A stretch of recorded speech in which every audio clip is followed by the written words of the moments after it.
Hey Canucks fans, the Canucks were back at practice today with a couple interesting tweaks to their lineup at practice. Let's break it all down right now. I'm Canuck Clay. I'm the founder of the GLCPC, the Good Looking Canucks Positivity Club. This is my Canucks take all in one take. It's Clay's Canucks commentary for Friday, December the 3rd. If you're new, here's what you should do. Hit the subscribe button now for daily Canucks insight that's positive, timely, and trustworthy. And as always, this vlog is brought to you by Van City Experts Real Estate Group. Contact Jason Lim and his team for all your real estate needs. And by Perform and Transform, personal training and weight loss. Sign up now for a free 7-day trial. Use the link in the video description below. I actually took a day off from vlogging yesterday, not intentional. I just got really busy at work. Did you miss me? Did you even notice? Let me know in the comments below if you actually noticed that I didn't vlog yesterday.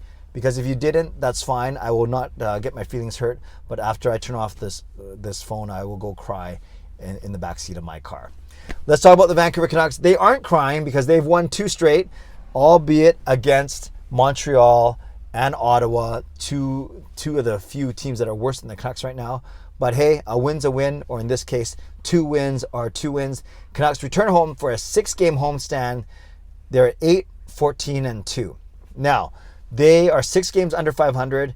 They have 10 of their next 14 at home. Imagine over 14 games in December, they go 10-4, i.e. 6 games over 500. Then by the end of December, guess what? They're back at 500 and with a chance to make the playoffs. A thin chance, but a chance to make it. Now, granted, 10-4 is a tall ask. Maybe they go something like 8-6, which doesn't really do much because then that's only gaining 2 games. Something like 9-5 is a bit better. That's 4 games, and then 10-4 is a lot better. So we'll see. I'm not saying that it's easy. I'm not saying that it's going to happen for sure. But those 2 wins, at least they're 8-14-2 as opposed to the worst. They could be 10 games under at 6-16-2. That is a lot worse. But instead, they're 8-14-2. And by my amazing math, that means over the final 58 games, if they want to get to 94 points, they got to go 36-18-4. 36-18-4. That's very daunting, but at least it's a realistic number that we can actually look at. Let's talk about how they lined up today. A couple interesting changes. So up front, you still had Horvat with Pearson and Garland. Then you had Miller with Besser and Podkolzin taking Hoglander's spot. Hoglander dropped down the 3rd line with Pettersson and Dowling. It's still weird to say PD on the 3rd line. And then a 4th line of MDC, Mott, Dickinson, and Chason. So again, Horvat, Pearson, Garland, that's unchanged. Mott, Dickinson, Chason, that's unchanged. Podkolzin and Hoglander switched spots. So now it's Miller, Besser, Podkolzin, and it's Pettersson, Dowling, Hoglander. Let's get to the D. OEL missed practice with a maintenance day, not to fear Canucks fans. So you had Brad Hunt playing in a spot. So you had Hunt with Myers, Hughes with Shen, and then Burrows and Pullman. And even though Travis Hamonic was reactivated, he was not skating on one of those 3 pairs, which is interesting to me. So let's talk about a couple of those scenarios here. Let's start with the forwards. Podkolzin and Hoglander switched spots. Now, if you're calling the Miller line the 2nd line or the 1st line and calling the Pettersson line the 3rd line, and by ice time, that's the way it looks right now. Remember, PD's only getting 13 minutes a game the last couple games. Then it is a demotion of sorts for Hoglander, and it's a promotion of sorts for Podkolzin.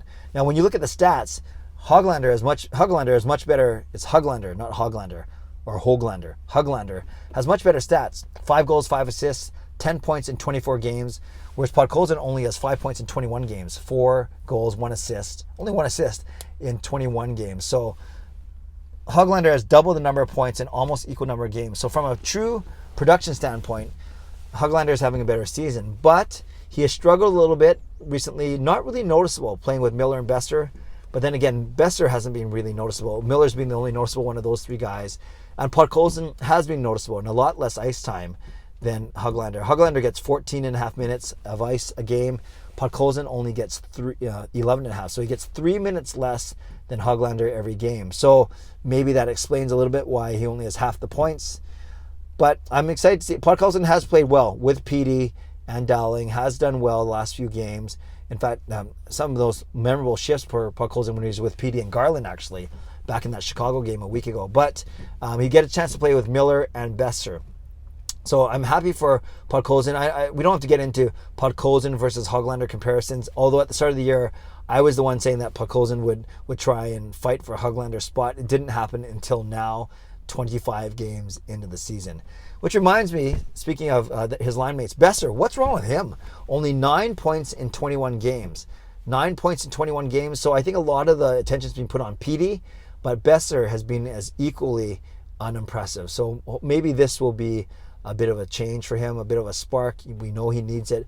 Maybe he's still not fully recovered from whatever injury kept him out of the start of the season, but hopefully Besser gets his game going as well. And I'm excited to see Hoglander with Pettersson, actually. You could argue that Hoglander is a bit more skilled than Podkolzin. Podkolzin plays a more, north-south game, where Hoglander is more east-west. Regardless, I want to see what Hoglander and Pettersson do together.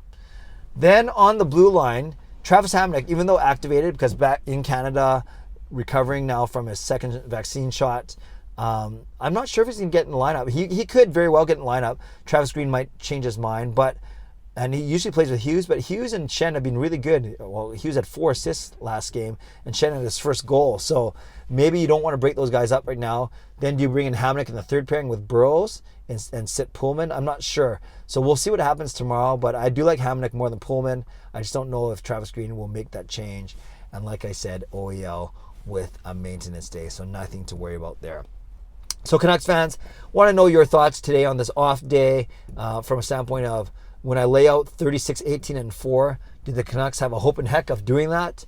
And where's your optimism right now? Is it a tiny bit better, or you still think that those 2 wins simply delaying the inevitable of a cleaning house, either management or coaching? I'd love your comments on that. Well, I'd also love your comments on Podkolzin's season so far, Hoglander's season so far as well. And are you okay with the swap to maybe see what Podkolzin can do with technically 2 more skilled players in Miller and Besser, as opposed to just Petey, with Dowling there as well. Dowling's fine, but I think we can all agree he's not as good as, say, Miller, Besser, or Pettersson. So we'll see how that Podkolzin for Hoglander switch goes tomorrow. Yeah, leave a comment on any of those things. I would love to know your reaction. And let me know if you missed me. Let me know if you actually, it sounds like I'm fishing for compliments, but hey, just be honest. Did you miss me yesterday, or did you not even notice that I didn't do a vlog? I'd be interested in your thoughts down below as well. Shout out to my hero members, Nux fan number 29, Justin Credible, Lucas Gates, and Andrew Chang. Hall of Fame members, Jens95, Sim Alexander, Chris Seifert, Adam Broomfield, Shannon Hollingworth, Carol Bovenlander, and HSM Fangirl Gaming. Thanks for your support as always, and thanks to the support of all members of all levels. You're listed in my video descriptions. If you want to become a member of the CCC Crew, press the join button underneath this or in my videos on the memberships tab on my YouTube channel. I'll be at the game tomorrow night against Pittsburgh and Monday night against LA. Not going on Wednesday, and then I'll be back there for Friday and Sunday. But I do want to invite you to my live stream on Sunday night, because I'll be giving away a pair of tickets to Wednesday's Canucks Bruins game, but you need to be at my live stream to win those tickets. Yes, it's a way to get you there, but it's also a way to reward people that have been coming to the live stream. So join me on Sunday night at 10 p.m. Make plans to join me, and you have a chance to win Canucks Boston Bruins tickets for the upcoming Wednesday. But we'll worry about that on Sunday. For now, let's worry about today, and then tomorrow we can worry about hosting Sidney Crosby and the Pittsburgh Penguins. Subscribe if you'd like to. How come I messed that up? Like this video if you'd like to. Become a member of this channel if you'd like to. Leave a comment down below if you'd like to. Can the Canucks still make the playoffs? Do you have any hope? Tell me if you missed me, and let me know about this Podkolzin for a Hoglander switch. Stay safe, stay healthy. I better get out of here as that sun starts to blare through my screen here. There, that's better. Stay safe, stay healthy, take care of yourselves, and take care of each other. Have a great day. God bless, and go Canucks go.